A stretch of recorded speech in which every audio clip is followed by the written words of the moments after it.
Airlines के प्रायोजक है अभिलाषी यूनिवर्सिटी, जो संवारे आपके बच्चों का भविष्य। Himachal dental college and hospital Sundernagar, first dental college in Himachal Pradesh since 1993, providing best dental education and dental treatment. और ड्रीम्स ग्रुप ऑफ इंस्टीट्यूशन, जो कर दे आपके सपनों को साकार।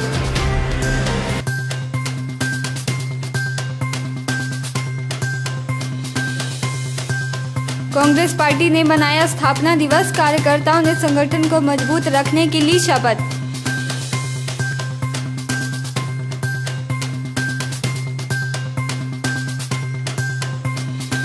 कांग्रेस जिला अध्यक्ष शिव कुमार ने प्रेस वार्ता का किया आयोजन, 12 प्रत्याशियों की सूची की जारी।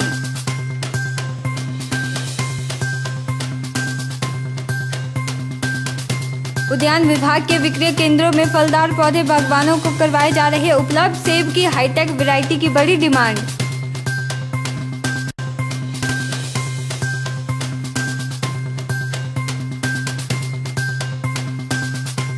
पहाड़ी इलाकों में पड़ी बर्फ, लोगों में खुशी का माहौल।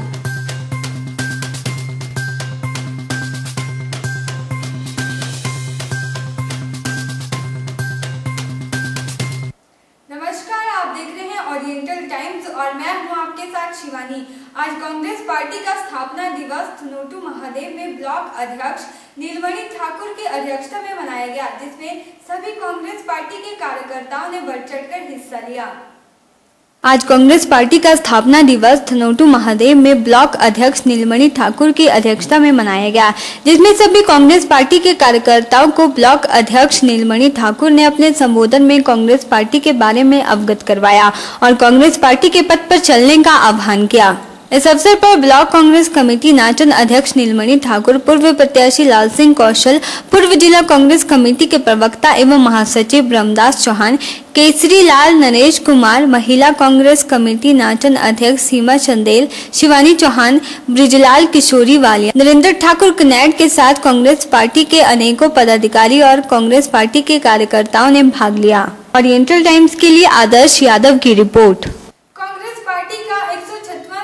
दिवस आज मनाया गया। 28 दिसंबर के दिन भारतीय राष्ट्रीय कांग्रेस की स्थापना साल 1885 में एओ ह्यूम ने की थी। वहीं स्थापना दिवस के 136वें वर्ष पूरे होने पर मंडी कांग्रेस कमेटी द्वारा कार्यक्रम का आयोजन किया गया। आज कांग्रेस पार्टी अपना 136वां स्थापना दिवस मना रही है। कांग्रेस स्थापना दिवस पर तिरंगा यात्रा पर एनएसयूआई संगठन प्रदेश अध्यक्ष एनएसयूआई छतर सिंह ठाकुर जी के आदेशानुसार उपाध्यक्ष हमीद जमाल की अगुवाई में तिरंगा रैली निकाली। भारत के प्रमुख राजनीतिक दलों में शुमार कांग्रेस का गठन 28 दिसंबर 1885 को हुआ था। इसकी स्थापना एओ ह्यूम ने की थी। उस समय कांग्रेस के गठन का मुख्य उद्देश्य भारत की आजादी था, लेकिन स्वतंत्रता मिलने के बाद कांग्रेस भारत की प्रमुख राजनीतिक पार्टी बन गई। दिल्ली में किसान आंदोलन चला हुआ है, वो इसलिए कि सरकार ने जो इनके विरुद्ध जो 3 रूल पास किए हैं, किसान चाहते हैं कि ये रूल नहीं बनने चाहिए और इसके पीछे जो बड़े उद्योगपति हैं, जिसके लिए सरकार भी उनके पक्ष में है, और जाइए हरियाणा में बड़े बड़े गोडाउन उन्होंने बना दिए हैं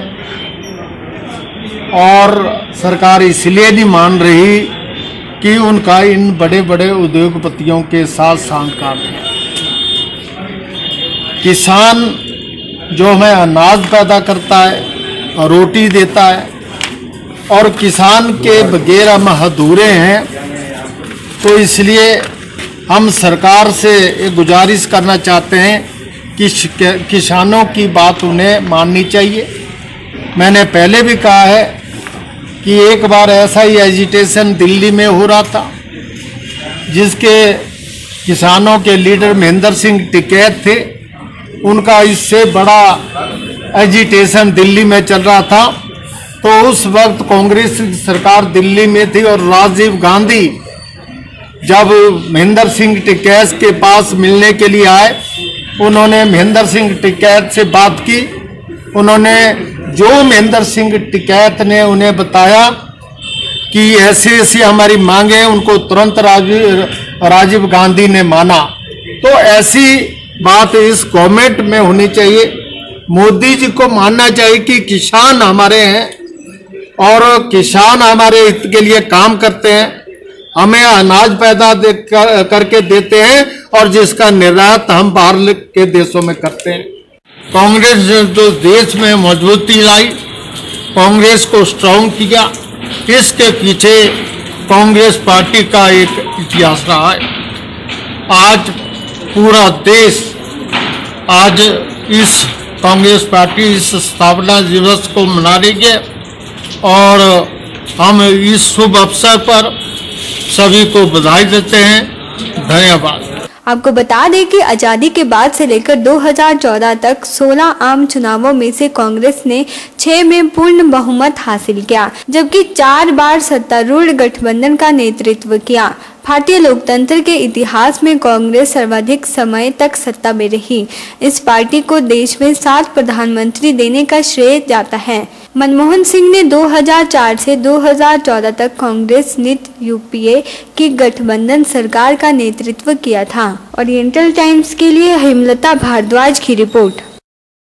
भारतीय किसान संघ जिला मंडी के जिलाध्यक्ष टेकचंद ठाकुर ने जारी किए गए अपने एक प्रेस बयान में केंद्र सरकार द्वारा पारित किए गए 3 कृषि बिलों का कुछ किसान संगठनों द्वारा विरोध किए जाने पर प्रतिक्रिया व्यक्त करते हुए कहा कि इन बिलों को वापसी के बजाय इन्हें संशोधन के साथ पारित किया जाए। भारतीय किसान संघ जिला मंडी के जिलाध्यक्ष टेकचंद ठाकुर ने केंद्र सरकार द्वारा पारित किए गए 3 कृषि बिलों का कुछ किसान संगठनों द्वारा विरोध किए जाने पर प्रतिक्रिया व्यक्त करते हुए कहा कि इन बिलों को वापसी के बजाय इन संशोधनों के साथ पारित किया जाए। उन्होंने मांग करते हुए कहा कि इन बिलों में संशोधन करते हुए किसानों का कोई भी उत्पाद एमएसपी न्यूनतम समर्थन मूल्य के नीचे न बिके और एमएसपी का कानूनी प्रावधान हो।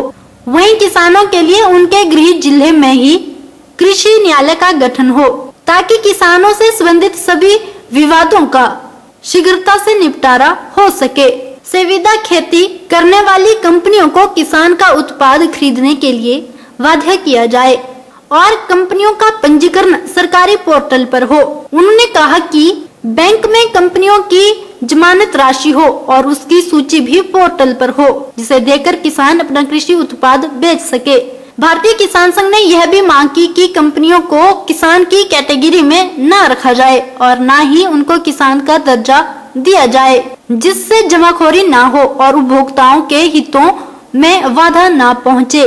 किसान संघ द्वारा किसान आंदोलन की आड़ में विरोध के गलत तरीके अपनाए जाने का विरोध भी किया गया। किसान संघ ने केंद्र सरकार से कृषि बिलों में संशोधन सहित पारित करने की मांग की गई।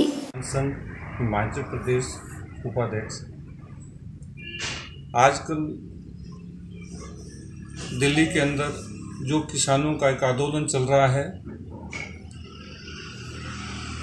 हम उस आंदोलन का पूरी तरह विरोध करते हैं।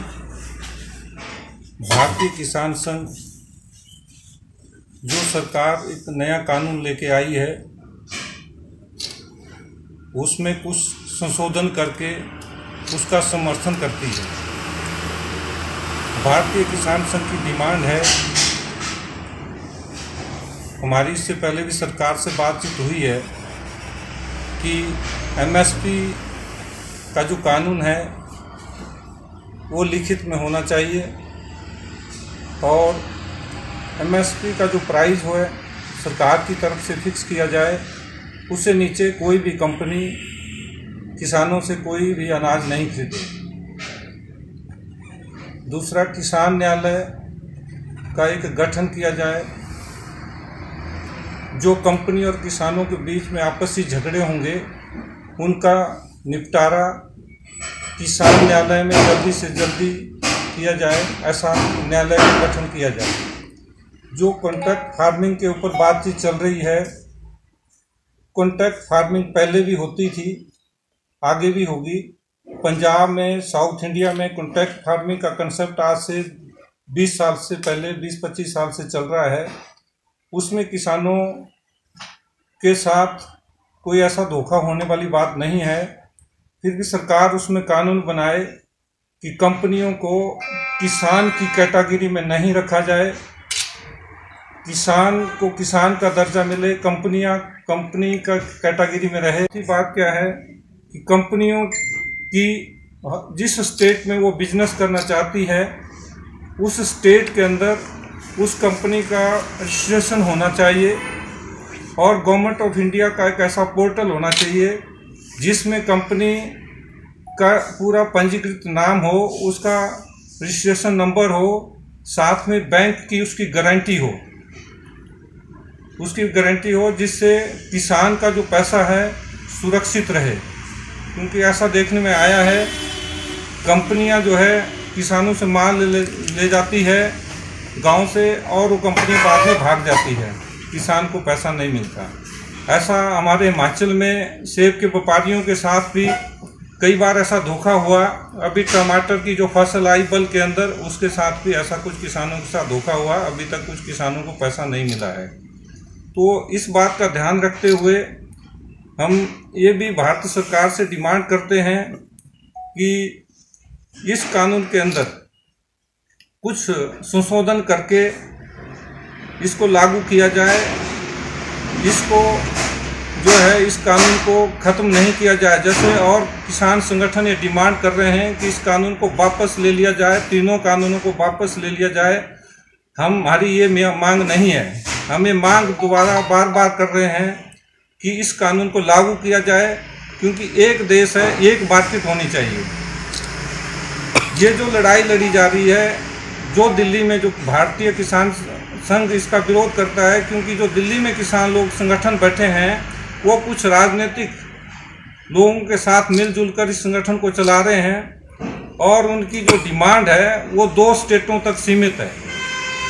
2 स्टेटों, क्योंकि और पूरा हिंदुस्तान है, वो लोग कोई डिमांड नहीं कर रहे हैं। बिहार में लीची की फसल होती है, साउथ इंडिया में भी धान की फसलें काफ़ी ज़्यादा क्वांटिटी में होती है, गुजरात में भी और महाराष्ट्र को देखा जाए तो वो लोग कोई ऐसी उनकी डिमांड नहीं है।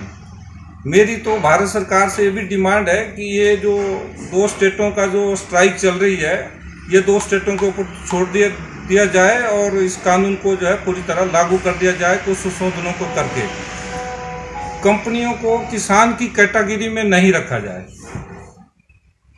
जो गवर्नमेंट ने उसमें कुछ प्रावधान किया है कि कंपनियां किसान की कैटेगरी में रहेगी, तो कंपनियों को कंपनी एक्ट के अनुसार रजिस्ट्रेशन किया जाए और किसान को किसान की कैटेगरी में रहना दिया जाए। जिससे क्या होगा कि जो गवर्नमेंट ऑफ इंडिया से जो किसानों को बेनिफिट मिलेंगे वो ऐसा ना हो कि ये कंपनियां उस बेनिफिट को लेकर बड़ी कंपनियां खड़ी हो जाए और किसानों के साथ वहाँ धोखा हो जाए। वो नहीं होना चाहिए। और आगे की बात यह है कि किसान जो है, मैं किसानों से डिमांड करता हूं कि वो भी अपने बच्चों को इस काम में लगाएं, क्योंकि वो ज़माना चला गया कि जिसमें अनपढ़ बेटे को आप खेती में लगाते थे। तो इसमें आ रहे हैं तो जो FPO का जो गवर्नमेंट ऑफ इंडिया कंसेप्ट लेके आई है, फार्मर प्रोड्यूसर ऑर्गेनाइजेशन, उसको बनाने की किसान भाई मिलकर तैयारी करें, तभी इन बड़ी कंपनियों से लड़ाई लड़ी जा सकती है। जब हम लोग FPO बनाएंगे तो होगा क्या, हर डिस्ट्रिक्ट के अंदर जब बड़े FPO हमारे अपने होंगे, किसानों के होंगे, उसमें किसान ही मेंबर होंगे, किसान का बेटा ही उस कंपनी को चलाएगा, तो उससे कंपनियां जब आएगी तो उस किसान की कंपनी से उनको बात करनी पड़ेगी, तभी वो गांव में जा सकती है, तभी वो माल परचेज कर सकती है। अगर हमारे किसान भाई इस ओर ध्यान देंगे तो आने वाले टाइम में जो सरकार कानून लेके आई है वो बहुत अच्छा है और इस देश में एक बहुत बड़ा बदलाव जो है आज़ादी के बाद जो किसानों को मिलेगा, आने वाले 2 या 3 साल के अंदर इसके रिजल्ट आना शुरू होंगे। क्योंकि इसमें बहुत बड़ा एक ग्रुप है जो इस कानून को लागू होने नहीं चाहता। क्योंकि उसमें क्या है, जैसे आप मान लीजिए अप्रैल में गेहूं की फसल आती है तो उसको FCI जो है परचेज कर लेती है आढ़तियों के थ्रू, और उस माल को ओपन में लगा दिया जाता है और उसके ऊपर कुछ तरपाल वगैरह लगा के उसको दाम देते हैं। जब दोबारा नेक्स्ट ईयर फरवरी और मार्च में उस गेहूं को रिजेक्ट कर दिया जाता है जो बड़े बड़े आढ़तियों द्वारा खरीदा जाता है और उस गेहूं को जो रिजेक्ट किया जाता है वो शराब फैक्ट्रियों में यूज होता है, जिससे ना किसान को फायदा होता है ना सरकार को फायदा होता है। इसमें एक बहुत बड़ा जो है एक बड़ा आढ़तियों का जो ग्रुप है वो उसमें मिला हुआ है, जो इस स्ट्राइक को, इस आंदोलन को समर्थन दे रहा है कि ये आंदोलन चलना चाहिए, लंबा चलना चाहिए और ये कानून पास नहीं होना चाहिए। इसमें जो सबसे बड़ा नुकसान होगा वो किसानों को कोई नुकसान होने वाली बात नहीं है। जो सबसे बड़ा नुकसान होगा वो जो हमारे आढ़ती लोग हैं, आने वाले टाइम में वो लोग इस धंधे से हट जाएंगे, क्योंकि उनको किसानों के साथ जो उन्होंने आज तक धोखा किया है वो नहीं चलेगा, क्योंकि इसमें बड़ा साफ सुथरा बिजनेस होने वाला है। इसलिए आढ़ती ही इसमें मिले हुए हैं साथ में। तो मेरी भारत सरकार से यही डिमांड है कि इस कानून को लागू किया जाए और इसमें कुछ संशोधन जो हमने लिखित में भारत सरकार को दे रखे हैं, कृषि मंत्री को दे रखे हैं, उनको संशोधन करके। इस अवसर पर किसान संघ के प्रदेश उपाध्यक्ष रोशन लाल सैनी, खंड के अध्यक्ष सूरज ठाकुर, संदीप ठाकुर व नंदलाल शर्मा भी मौजूद रहे। ओरिएंटल टाइम्स के लिए नेत्रचौक से आदर्श यादव के साथ ब्यूरो रिपोर्ट। प्रदेश की जयराम सरकार के 3 वर्ष होने पर कांग्रेस ने काला दिवस मनाया। मंडी में जिला कांग्रेस अध्यक्ष प्रकाश चौधरी की अगुवाई में जिला भर से आए कांग्रेसियों ने एक लंबी लाइन में चलते हुए मुंह पर काली पट्टी बांधकर शहर में जुलूस निकाला। प्रदेश की जयराम सरकार के 3 वर्ष होने पर कांग्रेस ने काला दिवस मनाया। मंडी में जिला कांग्रेस अध्यक्ष प्रकाश चौधरी की अगुवाई में जिला भर से आए कांग्रेसियों ने एक लंबी लाइन में चलते हुए मुंह पर काली पट्टियां बांधकर शहर में जुलूस निकाला। इस दिन को काले दिवस के रूप में मनाया। इस मौके पर कांग्रेस अध्यक्ष प्रकाश चौधरी ने कहा कि कोरोना मामलों को लेकर पूरे देश में हिमाचल प्रदेश नंबर 1 पर है, जो सरकार की सबसे बड़ी उपलब्धि है। प्रदेश सरकार 3 साल पूरे होने का जश्न मना रही है, मगर मौके पर कोई नजर नहीं आ रहा है। पूरे प्रदेश में स्वास्थ्य, परिवहन, सड़कों की व्यवस्था चरमराई हुई है। पेयजल सुविधा का बुरा हाल है। केंद्र और प्रदेश में डबल इंजन की सरकार होने के बावजूद भी कोई भी परियोजना सिरे नहीं चढ़ पाई है। प्रकाश चौधरी ने आरोप लगाया कि सत्ता दल के छुटभइये नेता घोटालों और भ्रष्टाचार में संलिप्त हैं। महंगाई रिकॉर्ड स्तर पर पहुंच गई है। रसोई गैस, पेट्रोल, डीजल के दाम आसमान को छू रहे हैं। यह सब आम आदमी की पहुंच से बाहर है। इस सरकार के कार्यकाल में किसान, मजदूर समेत समाज के सभी वर्ग बुरी तरह से आहत हैं। इसी के चलते कांग्रेस पार्टी ने इस दिन को काले दिन के तौर पर मनाया। वो भारतीय जनता पार्टी सरकार के जो हिमाचल प्रदेश में है वो अपने 3 साल पूरे कर चुकी है और अपनी कारगुजारी के जो 3 साल है उनको मनाना चाहते हैं। हम पूछते हैं इनसे कि इन्होंने ऐसा कोई काम नहीं किया जिसके आधार पर ये 3 साल जो है खुशी से मनाए जाए। इन्होंने जो बातें कही थी वो बातें कोई पूरी नहीं कर सके। कोई इनकी गरीबों के प्रति कोई सोच नहीं है। बेरोजगारी की तरफ इनकी सोच नहीं है। जो बेरोजगार हमारे बच्चे हैं उनकी तरफ इनका कोई सोच नहीं। इन्होंने कोई बड़ी कंपनी या हिमाचल प्रदेश में नहीं लाई, कोई बड़ी इंडस्ट्री को हिमाचल प्रदेश में नहीं लगाई। ऐसा कौन सा काम कर दिया जिसके बलबूते पे ये जो है 3 साल मनाने जा रहे हैं। अब जयराम जी कहते हैं, जयराम जी ने कहा कि कहने को तो 3 साल है पर हमें काम करने को मिले 2 साल। तो भाई आपको 2 साल मिले, 3 मिले, है तो 3, परंतु कोरोना से भी आप कैसे निपटे। आज जो कोरोना है हिमाचल प्रदेश में परसेंटेज के आधार पे नंबर 1 पे हिमाचल प्रदेश आ गया। ये शर्म की बात नहीं है। तो इसलिए हम कहते हैं आज सड़कों की हालत देखें, आज बिजली की हालत देखें, आज पीने के पानी या सिंचाई योजना देखें किस हालत में है। आज स्कूलों के जो पूरा स्टाफ नहीं है, आज किसी दफ्तर में पूरा स्टाफ नहीं है, तो कैसे कह सकते हैं। बिजली के बिल इन्होंने बढ़ाए, बसों के किराए इन्होंने बढ़ाए, लोगों के ऊपर इन्होंने वोट डाला। तो हम जो चाहते हैं, इनकी जो कार्यशैली रही है, हम उससे संतुष्ट नहीं हैं। ओरिएंटल टाइम्स के लिए हेमलता भारद्वाज की रिपोर्ट। वक्त हो चला है एक ब्रेक का, आप देखते रहिए ओरिएंटल टाइम्स।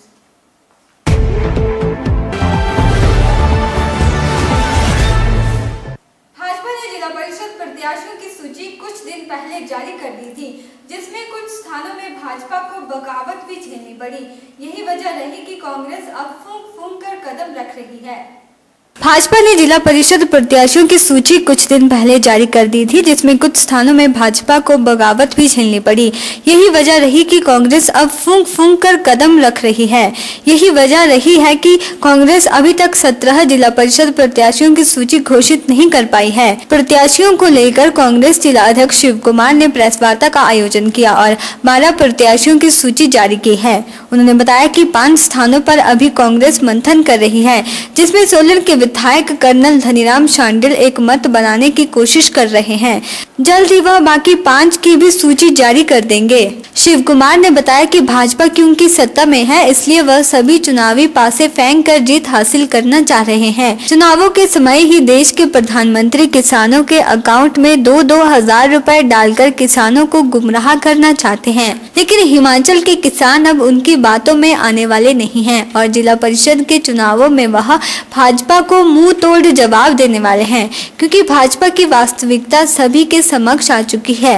उन्होंने कहा कि पहले भी जिला परिषद में चेयरमैन कांग्रेस का था और अब भी कांग्रेस का चेयरमैन फिर से जिला परिषद में कब्जा करेगा। जिला परिषद वार्ड सोलन जिला के जो हैं वो 17 वार्ड हैं और 17 वार्ड में आज 12 वार्डों पे जो है हमने अपनी लिस्ट घोषित कर दी है।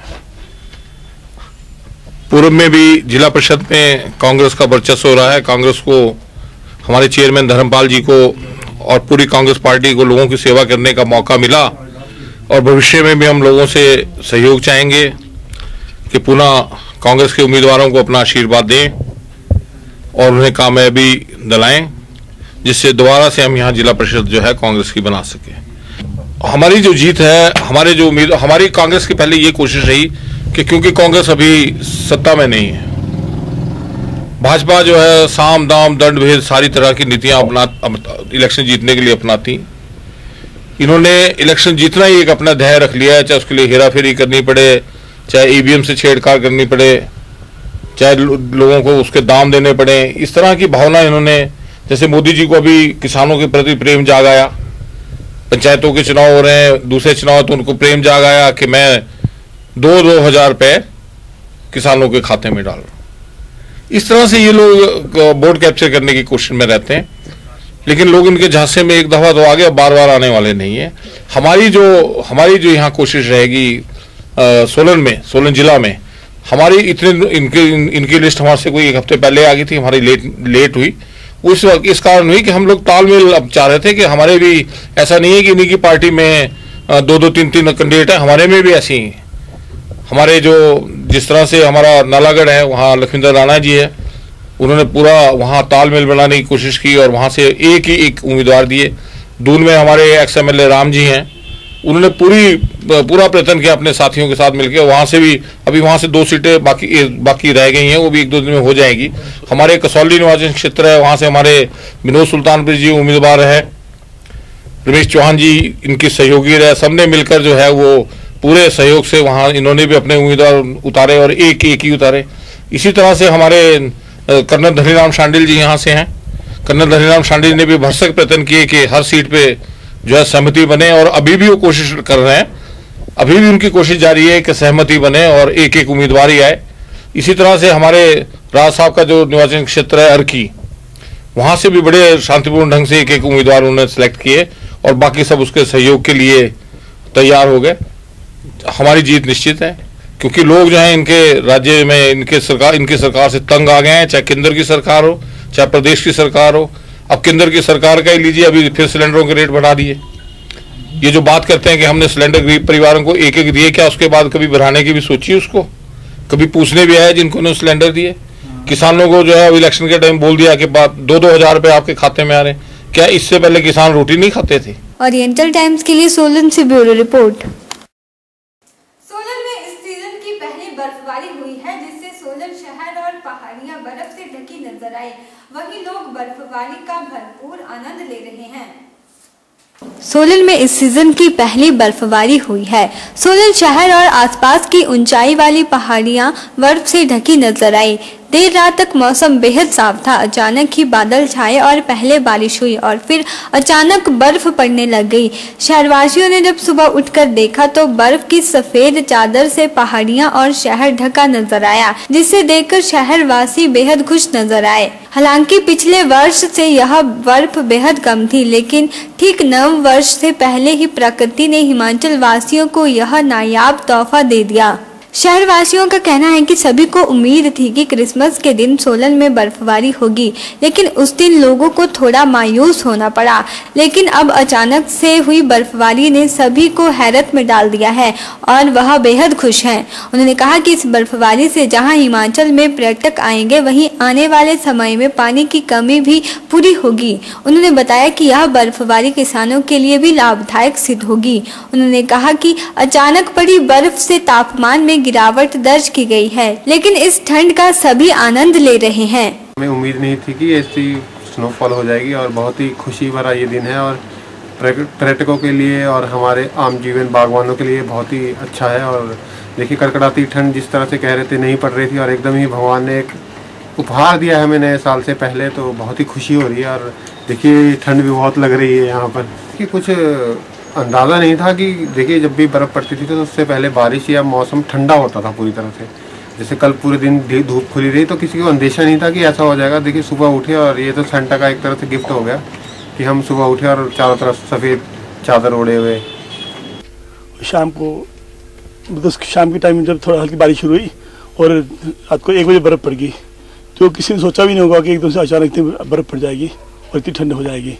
इस सीज़न की पहली बारिश बर्फ़ है ये, और ये हमेशा जो 25 जनवरी को पड़ती थी, पहले बचपन में तो पड़ती थी दिसंबर में, अब तो जनवरी पड़नी शुरू हुई थी। पर इस बर्फ़ पड़ी जो अच्छा हुआ, सबके लिए अच्छा हो गया है, खेती बाड़ी के लिए भी और हम व्यापारी भाइयों के लिए भी। तो चलो अच्छा, अब तो अच्छा हो गया, बर्फ़ पड़ गई, बारिश पड़ गई तो खेती बाड़ी के लिए भी अच्छा हो गया, शायद व्यवसाय में भी अच्छा हो जाए। इससे हम सबको खुशी है चीज़ की, बर्फ़ पड़ने से। पहली बर्फबारी है और दिन भर धूप खिली रही, मौसम साफ था। रात को अचानक एकाएक बर्फबारी हुई और जिससे लोग प्रफुल्लित हैं, प्रसन्नचित हैं। इस बार शिमला हो, सोलन हो, कई स्थानों पे रात को भारी बर्फबारी हुई है और मौसम सुहाना हो गया है। तो पिछले कई सालों से ऐसा देखने में आया है कि भी जो है बारिश जो कम होती जा रही है मौसम के अनुसार, और बर्फबारी सीधे बर्फबारी गिरती है, उससे जो है लोगों का रोमांच बढ़ा है और निचले क्षेत्र से लोग जो है पर्यटक आना जाना शुरू हो गए। इस बार जैसे बर्फबारी अचानक हुई है, थोड़ा कुछ लोग हैरानी का विषय तो है ही, लेकिन जैसे दिन भर धूप खिली हुई थी और रात को अचानक बारिश हुई, ऐसा शिमला में तो अक्सर होता है, सोलन में ऐसा पहली बार हुआ है कि रात को हल्की सी बारिश हुई और बर्फबारी हुई। ओरिएंटल टाइम्स के लिए सोलन से ब्यूरो रिपोर्ट। वक्त तो चला एक और ब्रेक का, आप बने रहिए हमारे साथ।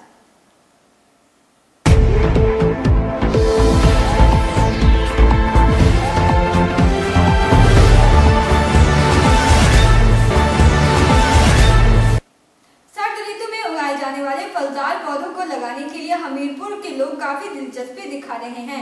इसी के चलते उद्यान विभाग के विक्रय केंद्रों पर सेब, आड़ू, पलम और नाशपाती के करीब 2000 पौधों की खेप हमीरपुर में पहुंची है। सर्द ऋतु में उगाए जाने वाले फलदार पौधों को लगाने के लिए हमीरपुर के लोग काफी दिलचस्पी दिखा रहे हैं। इसी के चलते उद्यान विभाग के विक्रय केंद्रों पर सेब, आड़ू, पल्लम और नाशपाती के करीब 2000 पौधों की खेप हमीरपुर में पहुंची है, जिन्हें बागवानों को सस्ते दामों पर उपलब्ध करवाया जा रहा है। अपने घरों में बगीचे बनाने के लिए लोग भी फलदार पौधों को खरीदने के लिए आगे आ रहे हैं और साथ ही उद्यान विभाग के द्वारा सेब की हाईटेक वैरायटी भी डिमांड के अनुसार उपलब्ध करवाई है। तो कीवी, जापानी फल, पिकानट, खुमानी के पौधे भी दिए जा रहे हैं ताकि सर्द मौसम में इन पौधों को लगाया जा सके। वहीं इस बार समय पर उद्यान विभाग के द्वारा फलदार पौधों को उपलब्ध किए जाने पर बागवानों ने भी सरकार और उद्यान एवं बागवानी विभाग का धन्यवाद किया। उद्यान विभाग के विक्रय केंद्र पर पौधे खरीदने पहुंचे स्थानीय लोगों ने बताया कि सर्दियों के सीजन शुरू होने पर पौधे खरीदने आए हैं और विभाग ने इस बार समय पर पौधे उपलब्ध करवाए हैं, जिसके लिए विभाग और सरकार का वे धन्यवाद करते हैं। उन्होंने बताया कि सेब और पल्लम के पौधे खरीदे हैं और कम रेट पर पौधे मिल रहे हैं, जिससे लोगों को कम दाम पर पौधे उपलब्ध हो रहे हैं। पौधे अभी लिए, इनको लगाएंगे, सब्सिडी तो नहीं, बस जो रेट इन्होंने बताया उसी पे लिए हैं। 55 रुपए का है एक प्लांट जी। ये मैंने तो पलम लिया है जी। यहाँ सेब और पलम ही मिल रहा है जी अभी तो। नमस्कार, मेरा नाम राहुल है और हर साल की तरह इस साल भी मैं यहाँ पे पौधे लेने आया हूँ। जैसे कि सब्जियों का सीज़न शुरू हो गया है तो यहाँ आड़ू, पलम और सेब के बूटे मिल रहे हैं। तो मेरी सभी जनता से यही दरख्वास्त है कि हर साल की तरह वो इस साल भी आएँ और मेरी तरह यहाँ से पौधे लेके जाएं। वहीं बागवानी एवं उद्यान विकास अधिकारी डॉक्टर मोना ठाकुर ने बताया कि सर्दियों के मौसम में लगाए जाने वाले फलदार पौधों को विभाग ने उपलब्ध करवाया है और बागवान भी पौधे लेने में काफी दिलचस्पी दिखा रहे हैं। उन्होंने बताया कि सर्दियों के मौसम में लगाए जाने वाले पौधों में मुख्यतः सेब, आड़ू, नाशपाती को खरीदने के लिए बागवान काफी संख्या में पहुँच रहे हैं। नमस्कार, जैसा कि आपको पता है कि विंटर सीजन जो है वो शुरू हो गया और उसके साथ ही उद्यान विभाग में डिफरेंट जो विंटर सीजन फ्रूट प्लांट्स हैं वो आ गए हैं और अभी हमारे पास जैसे सेब, प्लम और आड़ू के कुछ पौधे आए थे। उनमें सेब के क्लोनल रूट स्टॉक्स के कुछ पौधे थे 400 के अराउंड और सीडलिंग रूट स्टॉक के भी थे पौधे। तो वो काफ़ी पौधे जो हैं वो अभी तक बिक चुके हैं और अभी हमारे पास जो आगे आने वाले टाइम में कीवी, परसिमन और वॉलनट वगैरह के पौधे भी आने वाले हैं अन्य जिलों से। तो मेरा जनता से अनुरोध है कि जो सर्दी की ऋतु में जो पौधे लगते हैं ज़्यादा से ज़्यादा संख्या में लगाएं और कोरोना के इस युग में जो है फ्रूट्स वगैरह लगा के समय की भी आपकी जो है वो यूटिलाइजेशन हो जाएगी और साथ में आपको फ्रूट्स खाने के लिए भी मिलेंगे। सेब के इनके पौधों के जो रेट्स हैं कुछ बड़े हैं, कुछ पौधों के रेट्स जो हैं वो घटे भी हैं। जैसे कीवी पहले 100 रुपये का था, इस बारी 70 रुपये का है और सेब जो हैं वो 50-55 रुपये का है। जैसे उसमें लगभग 10 या 15 रुपये का इजाफा हुआ है। इसी के साथ जो क्लोनल वाले सेब हैं वो 100 रुपये के बिक रहे हैं। तो प्लम के काफ़ी पौधे ले गए हैं लोग बगीचा लगाने के लिए, उसके साथ सेब की भी मांग है तो पौधे लिए। तो 1 ही 2 दिन हुए हैं, अभी आने वाले टाइम में और भी बिकेंगे। ओरिएंटल टाइम्स के लिए हमीरपुर से जसवीर की रिपोर्ट।